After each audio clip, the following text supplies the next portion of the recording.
Hello students, इस video में हम क्लास 10th एनसीईआरटी मैथ्स की एक्सरसाइज 6.2 का क्वेश्चन नंबर 3 सॉल्व करेंगे। If LM is parallel to CB, LM is parallel to CB and LN is parallel to CD, LN is parallel to CD, then prove that AM upon AB, AM upon AB equals to AN upon AD, AN upon AD।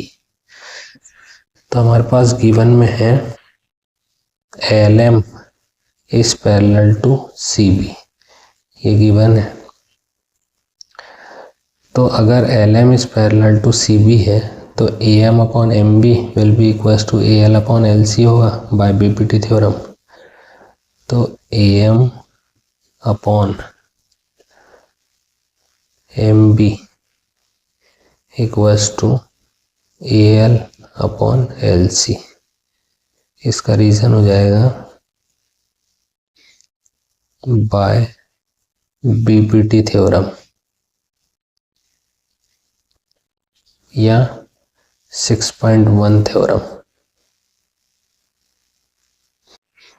तो ये equation 1 हो गई।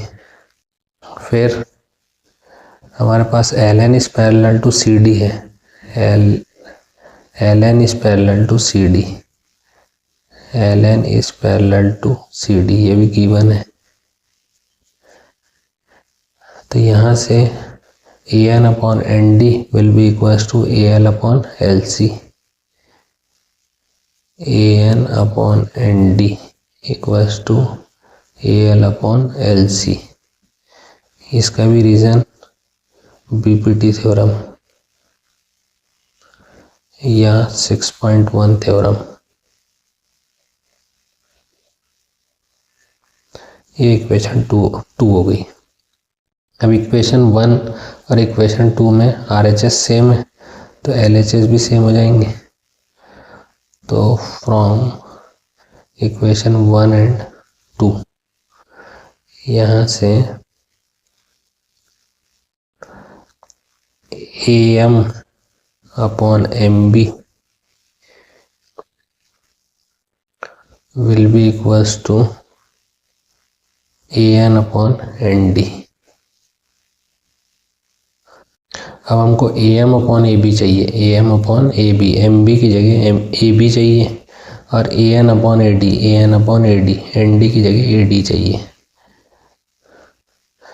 तो हम पहले इसका reciprocal ले लेंगे। तो AM अपॉन MB का MB अपॉन AM हो गया। वैसे इसका रेसिप्रोकल लेंगे तो ये ND अपॉन AN। फिर एडिंग 1 बोथ साइड, तो ये MB upon AM plus 1 equals to ND upon AN plus 1। अब यहाँ से एलसीएम लिए तो MB plus AM upon AM equals to ND plus AN upon AN। अब यहाँ MB plus AM, MB plus AM, ये AB हो गया, तो ये AB अपॉन AM हो गया equals to ND plus AN, ND plus AN, ये AD हो गया, तो AD अपॉन AN। अब इसका रेसिप्रोकल कर लेंगे तो ये हो जाएगा AM upon AB equals to AN upon AD, और यही प्रूफ करना था, AM upon AB equals to AN upon AD।